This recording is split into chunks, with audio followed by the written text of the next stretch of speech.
Efésios, capítulo 4, dos versos 25 até o 28, Efésios 4, dos versos 25 ao 28, assim nos diz: portanto, cada um de vocês deve abandonar a mentira e falar a verdade ao seu próximo, pois todos somos membros de um mesmo corpo. Quando vocês ficarem irados, não pequem.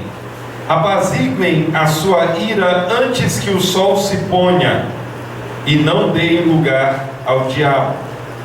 O que furtava, não furte mais, antes trabalhe, fazendo algo de útil com as mãos, para que tenha o que repartir com quem estiver em necessidade. Queira sentar-se aqui.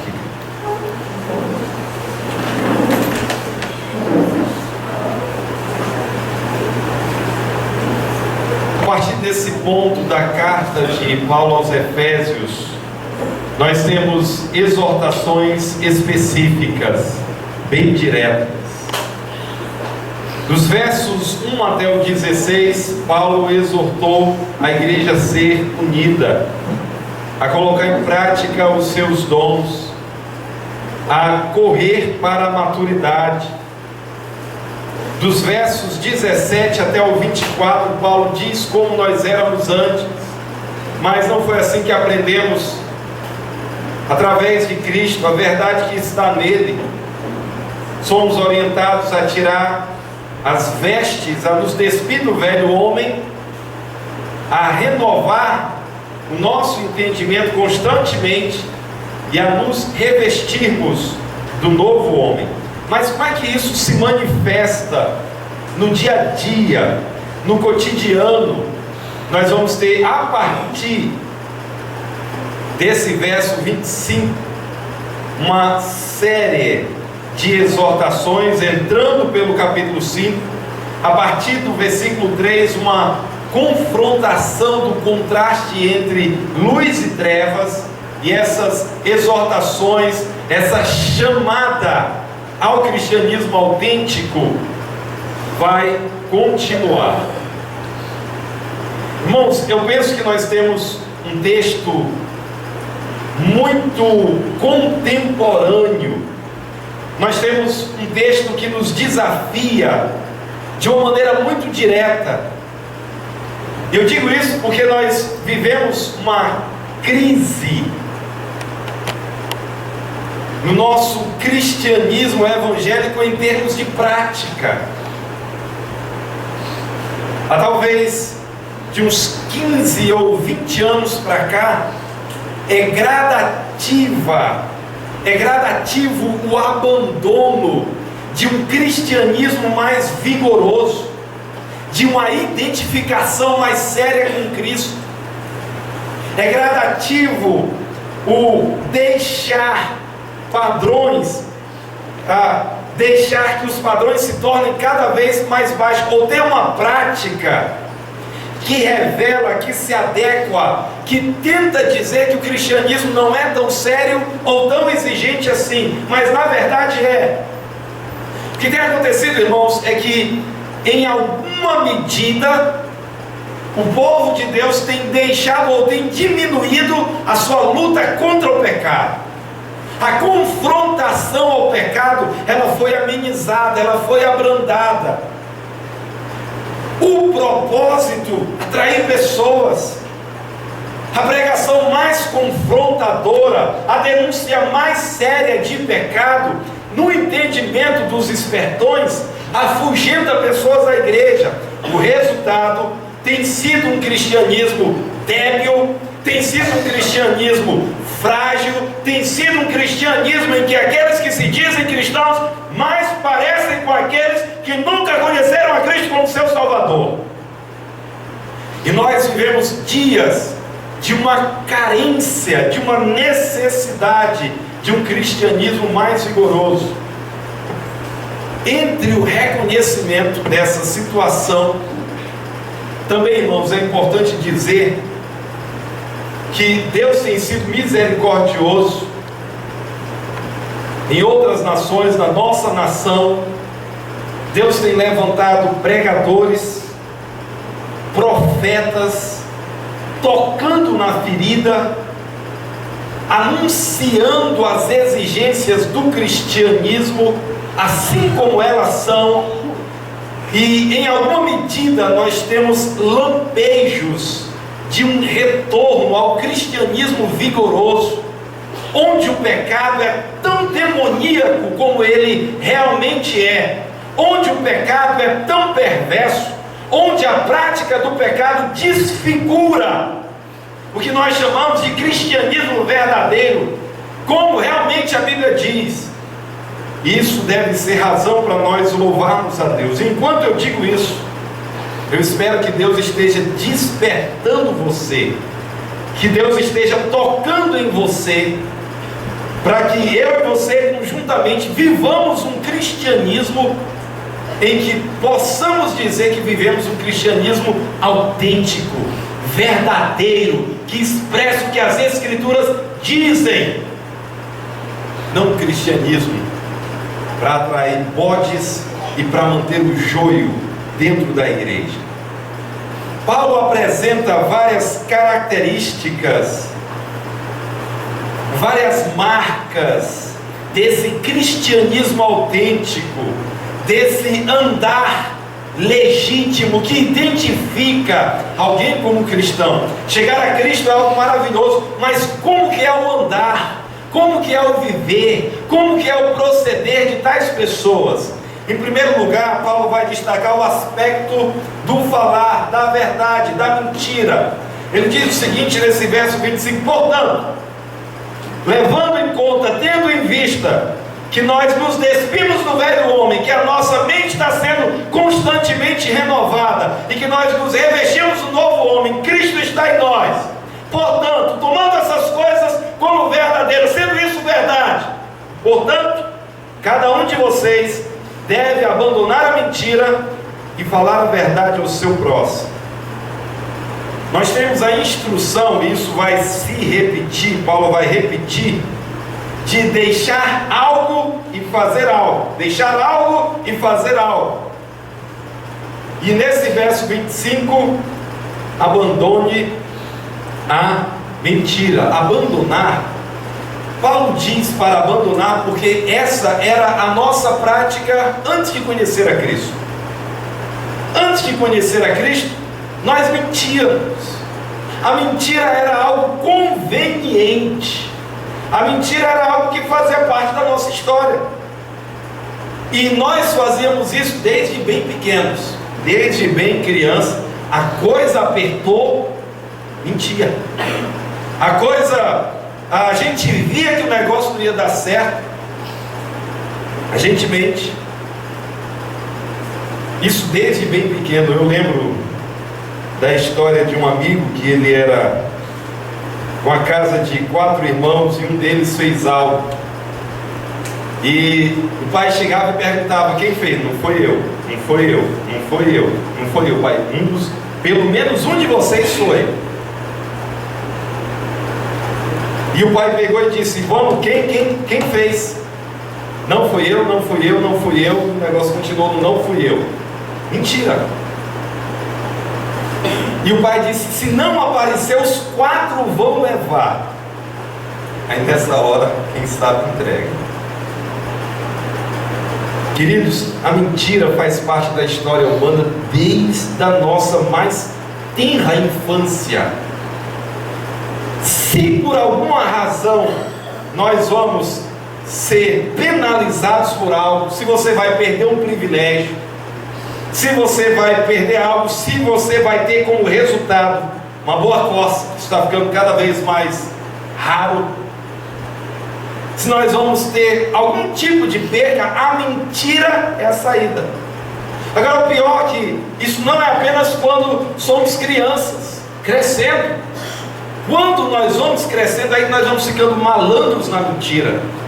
Passamos a elaborar a mentira de uma maneira mais capciosa, de modo a não ser encontrada a verdade. Tentamos não deixar vestígios que nós estamos mentindo. E depois de adultos, parece que a coisa vira uma atividade de profissional. tornamos profissionais, peritos na mentira. Mas Paulo disse: abandonem a mentira. Nesse verso 25, algo que precisa ser notado, irmãos, é que uma lista bem direta e bem clara de imperativos, de ordens, são colocadas no texto e são trazidas como exortações. Ele diz: cada um de vocês deve abandonar a mentira. Abandone a mentira. Dizer aquilo que não é verdade, dizer aquilo que não condiz com os fatos, dizer aquilo que não representa a realidade. Abandone essa prática. Irmãos, nós temos orientação após orientação da Escritura. A Bíblia diz que o diabo é o pai da mentira.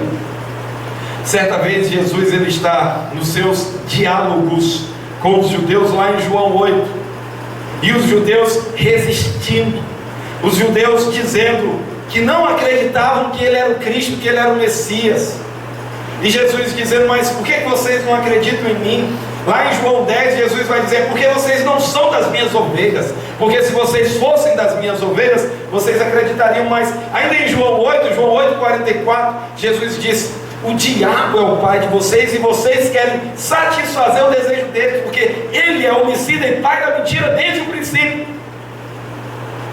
Mentir é uma atividade ligada diretamente com Satanás, e é também uma atividade ligada diretamente com aqueles que não servem ao Senhor.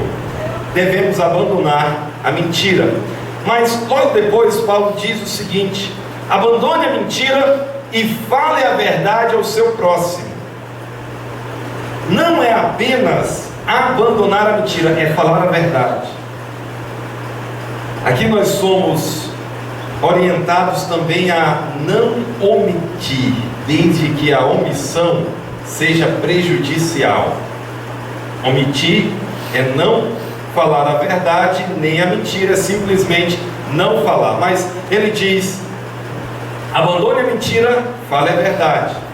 Nós temos espaço para omissões, sim, mas somos direcionados a não somente abandonarmos a mentira, mas também falarmos a verdade. Falar a verdade, queridos, é falar aquilo que está de acordo com a realidade dos fatos. Talvez o pai colocou certo objeto em casa, e ele disse: não mexe. E tem lá 2, 3 filhos, que também está ficando cada vez mais raro, e um deles mexe, quebra. Pai, fui eu. Mãe, fui eu. Não devia ter mexido, mas infelizmente mexi. É tirar a nota ruim na prova, na escola, e não esconder a prova. A prova que é 8, 9, 10, os filhos esquecem na sala. Ou alguém viu minha prova por aí? Mas quando é vermelho, as provas são escondidas embaixo da cama, embaixo do guarda-roupa, às vezes nem chegam em casa. A Escritura diz para nós falarmos a verdade,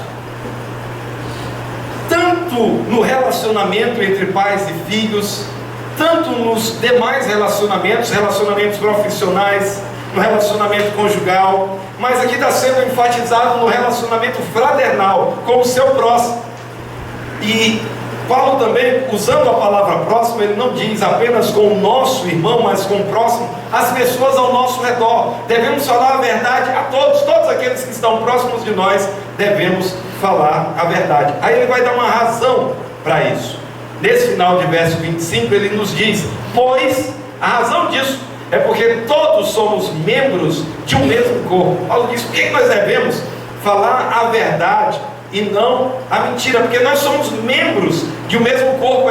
A mentira, ela é uma espécie de engano, de traição. É como se um membro estivesse lutando contra o outro. É como se um membro estivesse agredindo o outro.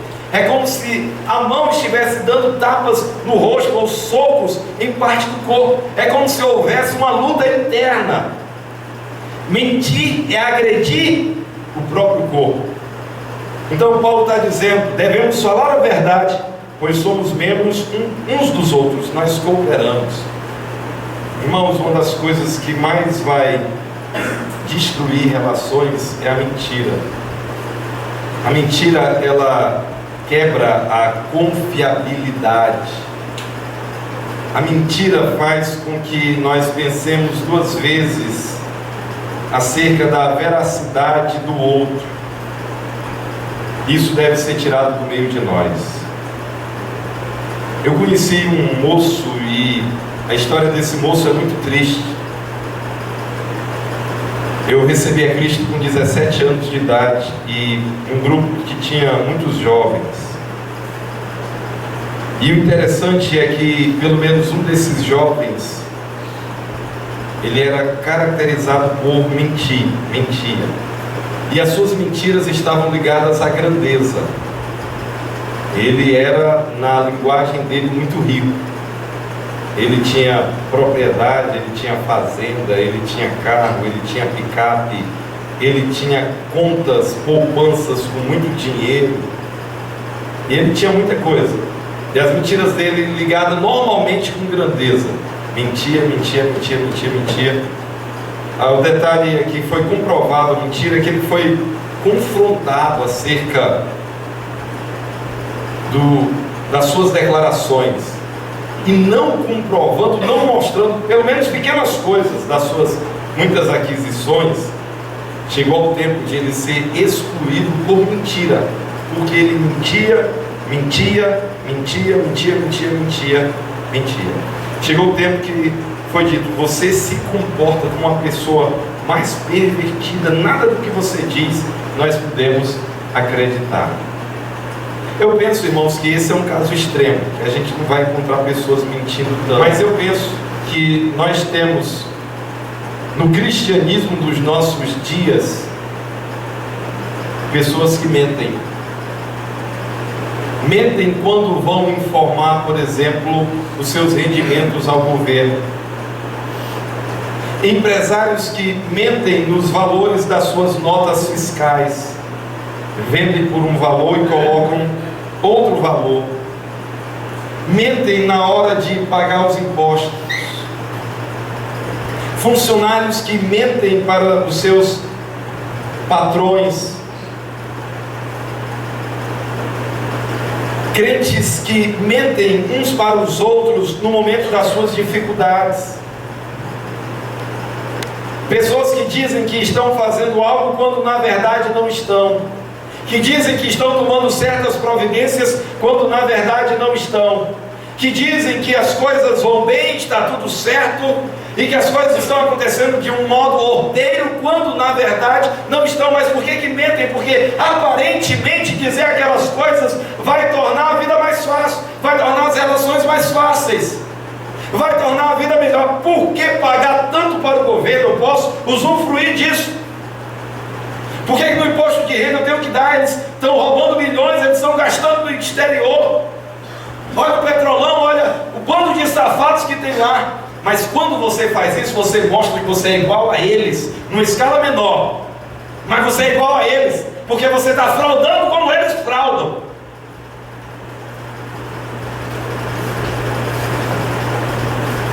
E mentem. Como que eu e você vamos ser apresentados? Como que eu e você vamos ser distinguidos como verdadeiros cristãos mentindo, falando a mentira, não falando a verdade, queridos? A verdade às vezes é dolorosa, a verdade às vezes vai custar o seu emprego, a verdade às vezes vai realmente gerar uma coça, mas ainda assim ela é preferível, ela é melhor. A sua palavra vai ser confiável. Num momento crítico, se você é acostumado a falar a verdade, todos acreditarão no seu testemunho. Mas se você é alguém dado a mentiras, até quando você estiver falando a verdade, a sua palavra vai ser descrita. E você vai ser um terrível testemunho de Cristo Jesus. A outra área, Paulo diz: quando vocês ficarem irados, não pequem. Apaziguem a sua ira antes que o sol se ponha. Nas versões tradicionais, esse texto está traduzido assim: irai-vos e não pequeis. Nós chegamos a pensar: como assim devemos ficar irados? Irmãos, Paulo nesse momento está citando o Salmo 4, versículo 5, e ele está citando o texto grego, a LXX, de maneira igualzinha. E Paulo está citando aquele salmo, e vale a pena lembrar que naquele salmo, o salmista ele está sendo injustiçado. O direito à justiça está sendo tirado dele, ele está sendo perseguido. Os poderosos estão oprimindo. E em contextos assim nós ficamos irados. Paulo aqui reconhece que nos relacionamentos interpessoais nós podemos ficar irados. Queridos, ser cristão não significa decepar as nossas emoções.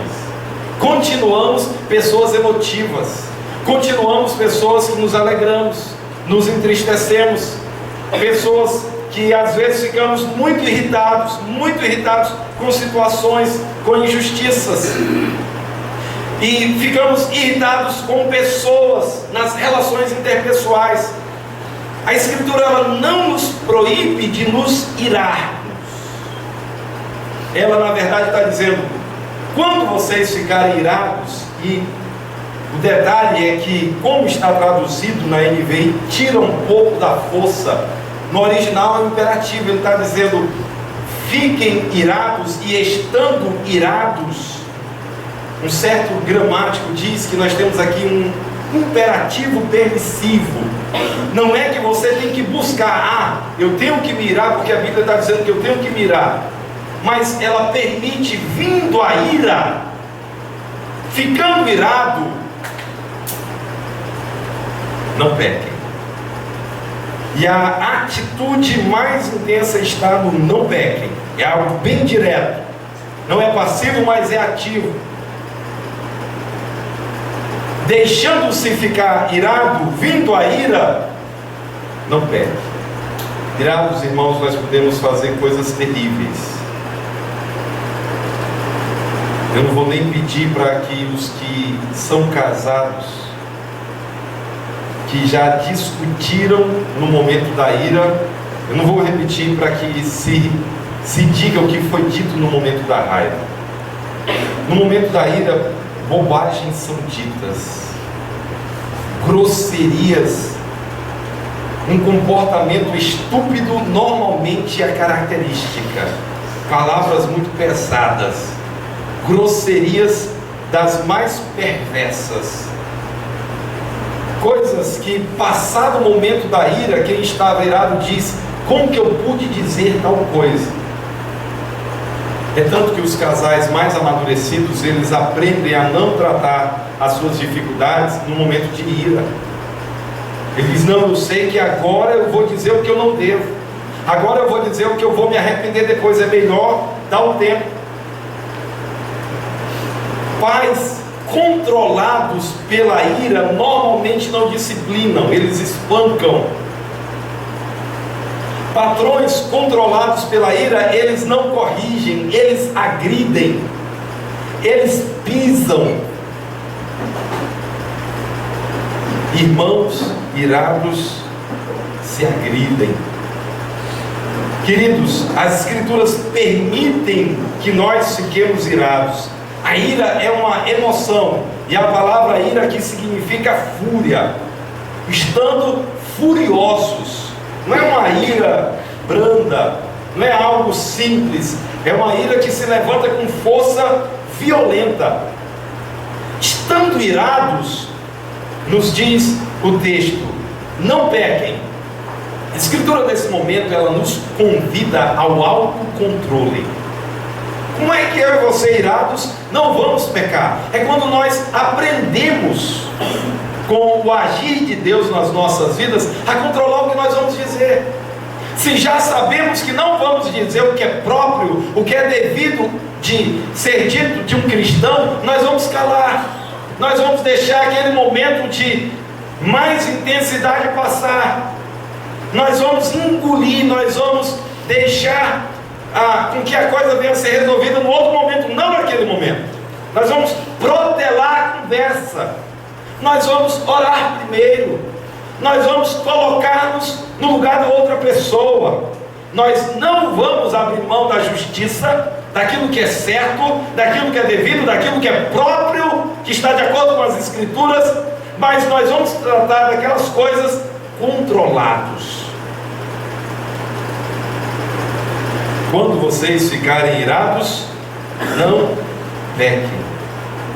Então, queridos, se você já se pegou muito irado, isso não é anormal para um cristão. É anormal você agredir, você xingar. É anormal você sair quebrando. É anormal você sair descontrolado. Isso aí não me diga que é normal. Ficar irado, sim. Contestar o erro, sim. Não querer que determinada prática continue e ficar altamente irado contra aquilo, sim. Ficar descontrolado, não. São duas coisas diferentes. Eu penso que muitas vezes nós não vamos corrigir o erro porque nós não nos iramos. Não temos aquela sensação contra o pecado que deveríamos ter.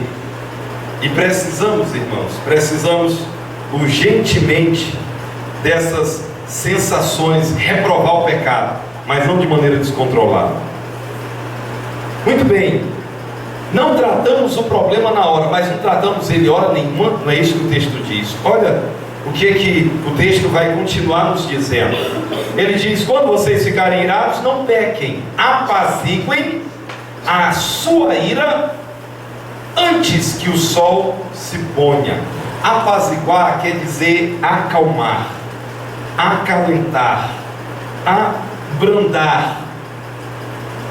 Apaziguem, controlem. Não deixe que isso governe você. Não deixe que isso tome conta de você. Não deixe que isso torne-se o seu Senhor. E aqui, irmãos, nós precisamos reconhecer que nas nossas diferenças personais, alguns de nós temos mais facilidade para isso e outros de nós temos mais dificuldade. É muito importante você conhecer o seu próprio temperamento. Alguns de nós vamos conseguir laçar essa ira, controlar essa ira com mais facilidade. Outros de nós vamos ter mais dificuldade de conseguir controlar a ira, mas é necessário, extremamente necessário. O texto diz: apaziguem, controlem, abrandem, acalmem-se, estejam sob o seu próprio controle, não desejoso de despejar a sua fúria no outro. Apaziguem a sua ira antes que o sol se ponha. Alguém disse que isso é muito difícil de ser feito, que isso é muito difícil de ser cumprido, de você no mesmo dia que está irado conseguir controlar os ânimos de uma maneira a sentar, conversar, resolver, dizer: não era para ter sido assim, eu não gostei, não deve ser assim, um cristão não faz assim, é para ser assim, é para ser desse modo, desse modo. Alguém já disse que é difícil pessoas conseguirem fazer isso, mas, queridos, é o que a Escritura diz. Essa expressão pôr do sol, para o judeu, o dia começava e terminava com o pôr do sol. Por exemplo, se nós estivéssemos em Israel, no pôr do sol hoje já tinha iniciado a segunda-feira, e no pôr do sol do dia seguinte é quando a segunda-feira termina e já inicia o outro dia. Então, o que Paulo está dizendo, usando essa linguagem, é que eles deveriam fazer isso dentro daquele período imediato, ou já tinha passado um pouco de tempo, mas tinham que fazer isso com certa rapidez. Isso aqui, irmãos, é extremamente importante para pessoas casadas. Pessoas casadas têm os seus atritos, as suas dificuldades, e vão guardando, vão acumulando, e a coisa vai se protelando e fica mais difícil de ser resolvida. O que a Escritura diz é que nós ficamos irados e os casais ficam, amam cada cônjuge, amam o seu cônjuge, mas tem certas situações que você fica irado contra o seu cônjuge. E o que deve ser feito? Não discute na hora da ira, mas senta em momento oportuno, logo, não deixa também a coisa demorar demais, não deixa juntar, para ir criando a bola de neve, e a coisa ir aumentando. Senta, resolve, perdoa, pede perdão, diz: olha, eu vou me esforçar para não fazer mais assim, eu vou buscar, me ajude, ore por mim, eu vou estar orando por você. E aí segue aquela conexão do casal, mas isso também é entre irmãos.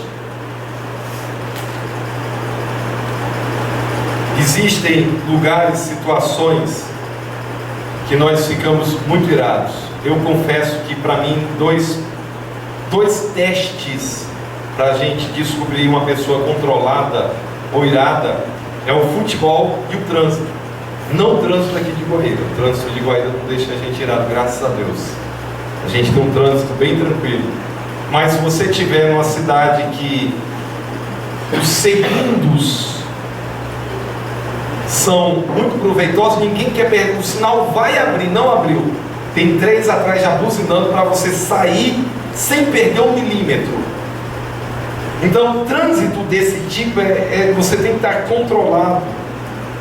E eu confesso que nem sempre fui a pessoa mais controlada nesses momentos, pedindo a graça de Deus. Nós temos aí momentos, provas, testes. Eu e você temos que crescer nisso. E queridos, isso tem que aparecer nas nossas relações interpessoais. Isso tem que se manifestar nas nossas relações interpessoais. Nós vamos ter dificuldades, mas nós vamos conversar abertamente, nós vamos falar abertamente como que as coisas foram, como que devem ser. Nós vamos tentar reorganizar as relações. É assim, até nós encontrarmos com Cristo, vai ser assim. Hoje alguém pisou você, penso que não pisou por querer. Amanhã você também não necessariamente por querer pisa alguém. E acontece nas relações. Precisamos então da conversa, precisamos do conselho. Quando vocês ficarem irados, não peguem, apaziguem a sua ira antes que o sol se ponha. Agora veja o verso 27. E não deem lugar ao diabo. Um resultado direto de não resolver os nossos problemas interpessoais é que o diabo vai se aproveitar disso. Irmãos, é algo muito interessante notar que os nossos erros normalmente nascem da nossa própria carne. O diabo, ele não tem poder de controlar o crente.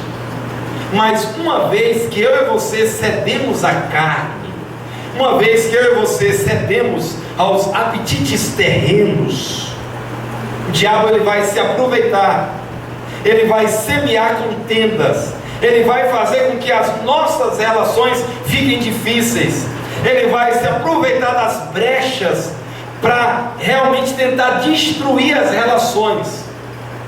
Paulo diz: não resolver, não apaziguar, não voltar-se, é abrir uma brecha para que o acusador, a palavra diabo significa acusador, para que Satanás encontre lugar, para que ele se aproveite. A ideia é que Satanás não se aproveite das circunstâncias para destruir as relações.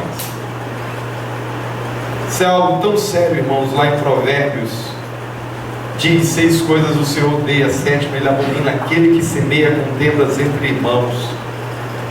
Semear contendas, semear a destruição dos relacionamentos. Satanás vai fazer isso se nós dermos lugar. É extremamente necessário que a presença do Espírito Santo gere em nós o fruto do Espírito. Eu já conversei com muita gente muito esquentada, e talvez a frase que mais se repetiu é: eu sou assim mesmo. Eu sempre fui assim. E queridos, certamente eu e você tínhamos características, temos um temperamento que estamos lidando com ele, mas Jesus Cristo transforma. O Espírito Santo, ele vai agindo, ele passa a mostrar para a gente que certas atitudes não devem mais acontecer, certas palavras não devem mais estar nos nossos lábios.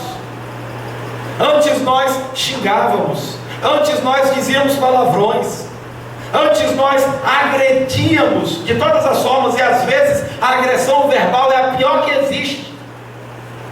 Mas irmãos, a Escritura fala do fruto do Espírito, e o fruto do Espírito consiste em autodomínio, em controle. Nós éramos desse modo, mas agora nós não somos mais. Precisamos exercitar o autocontrole, porque nós agora nos revestimos do novo homem. Verso 28: o que furtava, não furte mais, antes trabalhe, fazendo algo de útil com as mãos. Mais uma vez nós vamos ver, agora ele diz: o que furtava, aquele que antes se dava ao furto, não furte mais. Antes nós fazíamos isso, mas agora não mais. É abandonar a prática do roubo e ser alguém aplicado ao trabalho. O que furtava, não furte mais, antes trabalhe. E aqui nós vamos ter uma orientação das Escrituras a sermos pessoas esforçadas. Paulo não diz jogue na Mega Sena, Paulo não diz procure os jogos de azar, Paulo não diz olha, não roube mais, procure uma maneira que seja tranquila. Ele está dizendo trabalhe. Não é apenas que nós não roubamos mais, é que a partir de agora nós trabalhamos, nós queremos aquilo que é o resultado do suor. Irmãos, esse trabalho, algo que é interessante, Paulo não diz para nós trabalharmos simplesmente para usufruirmos de tudo, mas para que isso chegue para benefício também de outros. Ele diz: antes trabalhe, pelo contrário trabalhe, fazendo algo de útil com as mãos, fazendo aquilo que é proveitoso, trabalhando, para que tenha o que repartir com quem estiver em necessidade. Queridos, depois de cristãos, nós somos convidados a cuidar das necessidades de outros também, a agir com misericórdia e sermos pessoas aplicadas ao trabalho. Eu diria que hoje esse tipo de problema ele não desfigura tanto, talvez desfigura mais quando pessoas roubam, quando os políticos roubam, quando pessoas roubam o governo, roubando nesse sentido que também se caracteriza como roubo. Mas o interessante é que talvez o problema hoje é que pensamos no trabalho para ter mais e mais, para agregar. A nossa mente ela é muito afetada pelo capitalismo, por uma progressão na aquisição de bens. Com tudo que nós temos nessa passagem, trabalhe, Paulo diz, para que tenha o que repartir com quem estiver em necessidade. Certamente nós não vamos conseguir resolver a necessidade de todas as pessoas ao nosso redor. Mas, irmãos, em primeiro lugar, nós, como cristãos, não podemos ser uma pedra na sociedade, uma pessoa que é mantida pelo governo, que é despesa para os outros. Nós temos que arcar com as nossas próprias responsabilidades, trabalhando, não roubando. E uma vez que nós trabalhamos, nós conseguimos suprir as nossas próprias necessidades, para que nós não estejamos desse modo nos outros, e para que nós possamos ajudar pessoas. Queridos, tem pessoas que não é porque não trabalham e não querem trabalhar, vão ser pessoas necessitadas. A Bíblia fala do órfão, da viúva, do estrangeiro, do necessitado.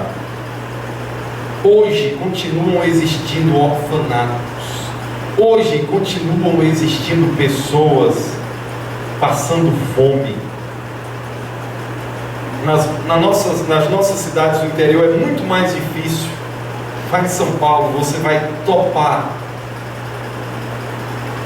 uma pessoa após a outra, às vezes no mesmo quarteirão tem vários pedintes, famílias inteiras. Alguns fazem isso porque se acostumaram a fazer, outros caíram num estágio de vida muito triste. Pessoas sujas, sem tomar banho há dias, pessoas sem comer ou comendo algo que é dado, algo que eles encontram no lixão, e daí por diante. Paulo diz: ajudar os necessitados. Jesus diz: os pobres vocês sempre terão com vocês. Então, pessoas necessitadas na nossa nação, em outras nações. O Brasil saiu daquele quadro de nação, de ter um percentual muito grande de gente passando fome, mas existem muitas outras nações. Hoje a gente vive uma crise, mas esse aspecto de ter apenas uma refeição por dia, uma refeição a cada 2 dias, tem nações, tem povos passando por esse tipo de necessidade, esse tipo de situação. Irmãos, uma característica nossa, cristãos: quantos de nós nos preocupamos com aqueles que têm menos? Quantos de nós pensamos em investir um pouco dos nossos recursos em um orfanato, em um asilo, em locais onde nós sabemos que o necessitado está sendo cuidado? Não faltam esses locais.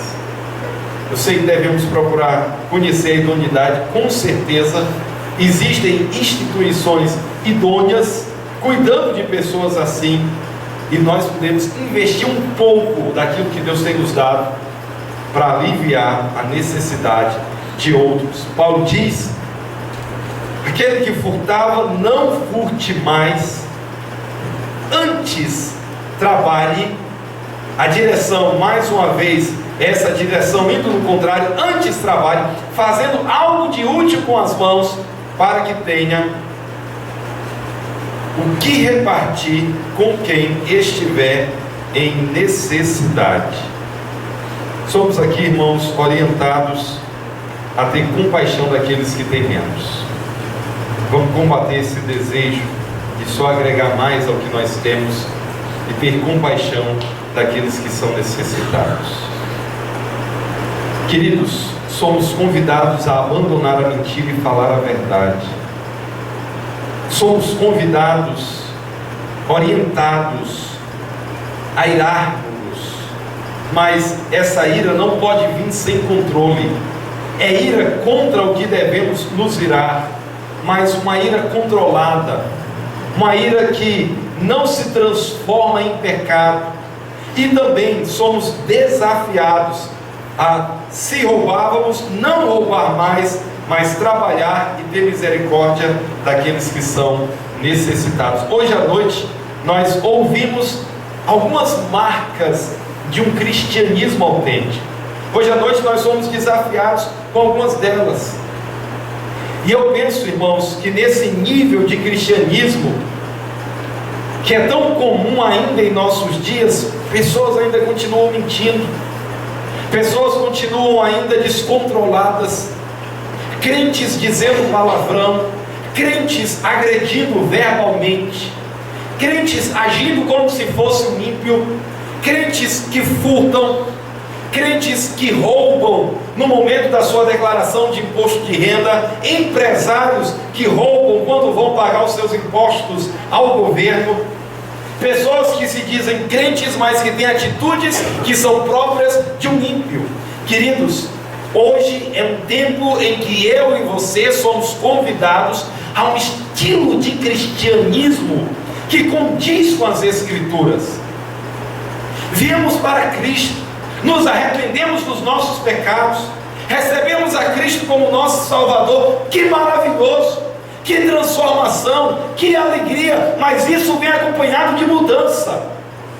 Isso vem acompanhado de deixar atitudes que nos caracterizavam antes, agora não mais. Agora falamos a verdade, agora somos controlados, agora a ira está apaziguada, agora nós não damos lugar ao diabo, agora não roubamos mais, trabalhamos e exercemos misericórdia com os necessitados. Agora, estando em Cristo, as nossas vidas são assim. Podemos testemunhar de verdade que esse é o nosso tipo de cristianismo? Que assim venhamos a fazer, irmãos. Carecemos, os nossos dias carecem de servos e servas de Deus que têm essas marcas. Que o nosso Deus nos dê abundante graça para que vivamos um cristianismo autêntico. Nosso Deus, obrigado, Pai, pela Tua gloriosa palavra. Desafia-nos, ó Deus, com ela. Que busquemos, Pai Celestial, esse cristianismo verdadeiro, autêntico, as marcas de um cristão verdadeiro. Ó Deus, tantos crentes mentem por conveniência. Eu não podia dizer a verdade, isso e aquilo. Senhor Deus, suplicamos, Pai, a Tua graça, suplicamos a Tua mão estendida sobre o Teu povo. Pai, renova a mentalidade do Teu povo, que é pecado, ó Deus, e deve ser detestado por nós. Ajude-nos, Deus, a vivermos em conformidade com a Tua palavra.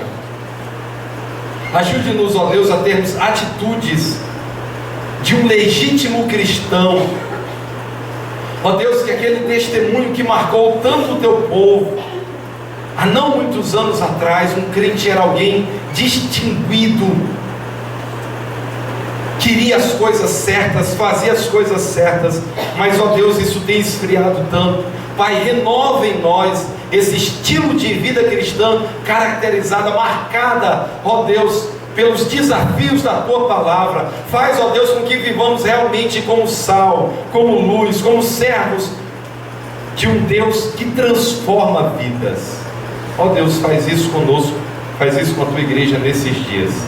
Te damos graças, te suplicamos essas coisas, em nome de Jesus. Amém.